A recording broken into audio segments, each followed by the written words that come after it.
Hi, dear ones, it's Erika Schreck, and I am here to tell you a story about transformation, about cycles, and what I learned from a plant that I have.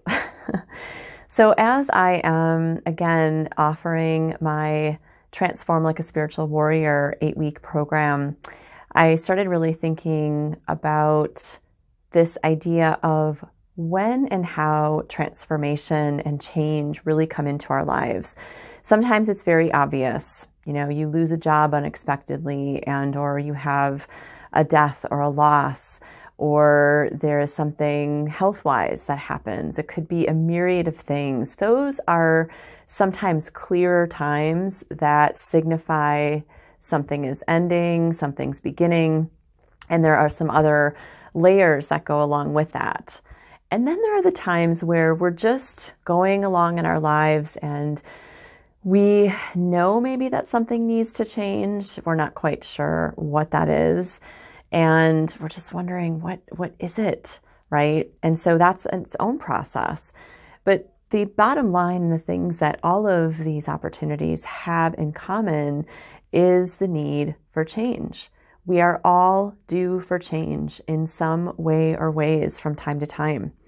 And I have this great story for you, and I actually love sharing it. And I will share some visuals of this actual plant that I am talking about. So my father died in April of 2000, and I had several plants that I still have from his funeral. And I'm so grateful for that. And so I had adopted a dog, and I was noticing one day that this plant had really reached a point where it was being eaten and chewed, right? And then I saw that it was him. It was Tobias who was eating this plant. And then that same day, I came back to realize that he had eaten it all down. It was so crazy in a way. It was like, what are you doing, buddy?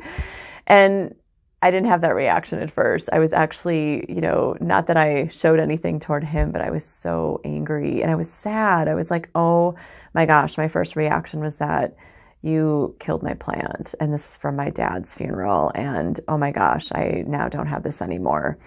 So I decided to just nurse it back to health, so to speak, and just kind of give it some extra love and care. And I'm a Reiki master, so I was doing Reiki on it.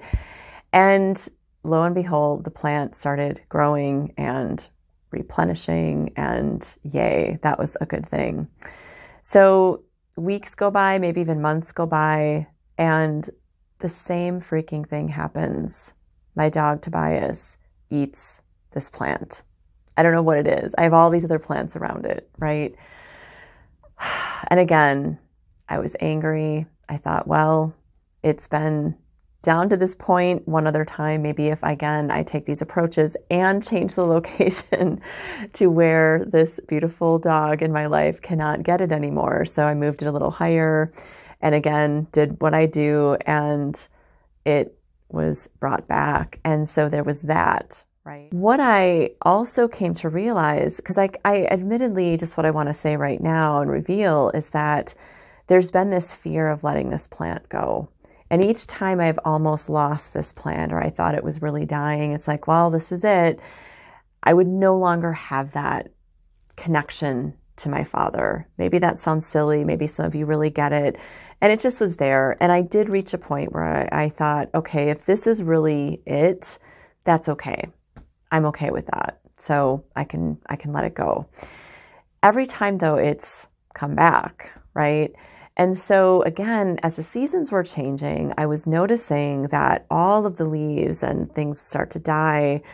And what I trusted at that point, and again, I'll show some photos, is I needed to cut away all of the icky or browning or dying leaves.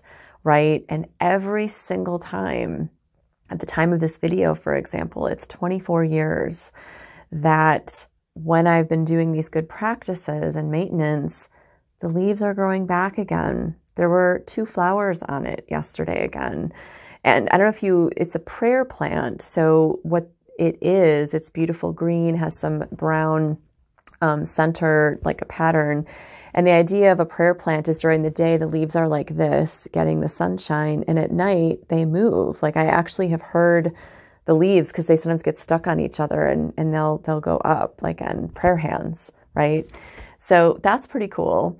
And again, though, I realized finally, after all these years and only in recent years, that this kind of maintenance is something that we also need to be aware of, right? What is dying in us or around us? What no longer serves us? What is complete?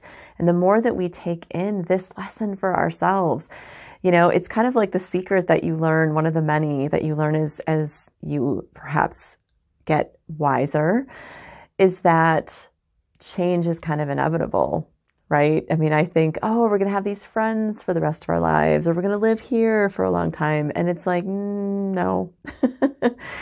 And so these shifts really are part of our journey. And I love supporting people in these journeys, and particularly helping you have go-to tools and practices that when you know a change is needed, even if you just know a change is needed, you don't have to know what to do yet even, but something has to change, that kind of feeling. I love equipping you with practical and spiritual tools that support you through the changes. It's kind of like first aid in a way, and it doesn't always have to be emergency, by the way, but when you're in those situations, typically a lot of us know how to do first aid, or we have the first aid kit. Well, I have a spiritual warrior toolkit and ways of transformation, ways of putting you in the best place possible so that transformation actually isn't all that intimidating. It isn't all that scary, and it actually is very manageable.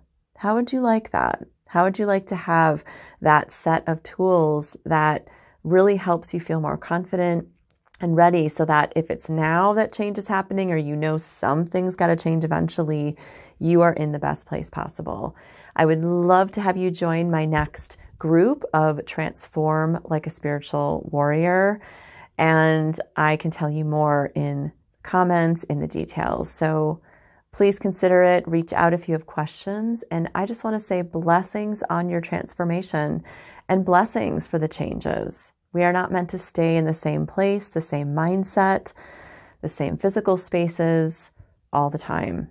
And even at this time of recording, I'm in a place myself where there have been some plot twists and unexpected changes. And I'm looking at changing my office after 10 years.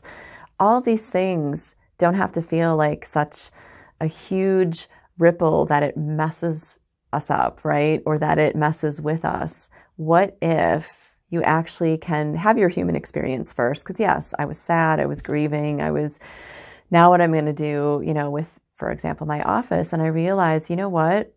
This is an adventure. I'm actually excited because I know that it's time for this change. Blessings to you, and until next time.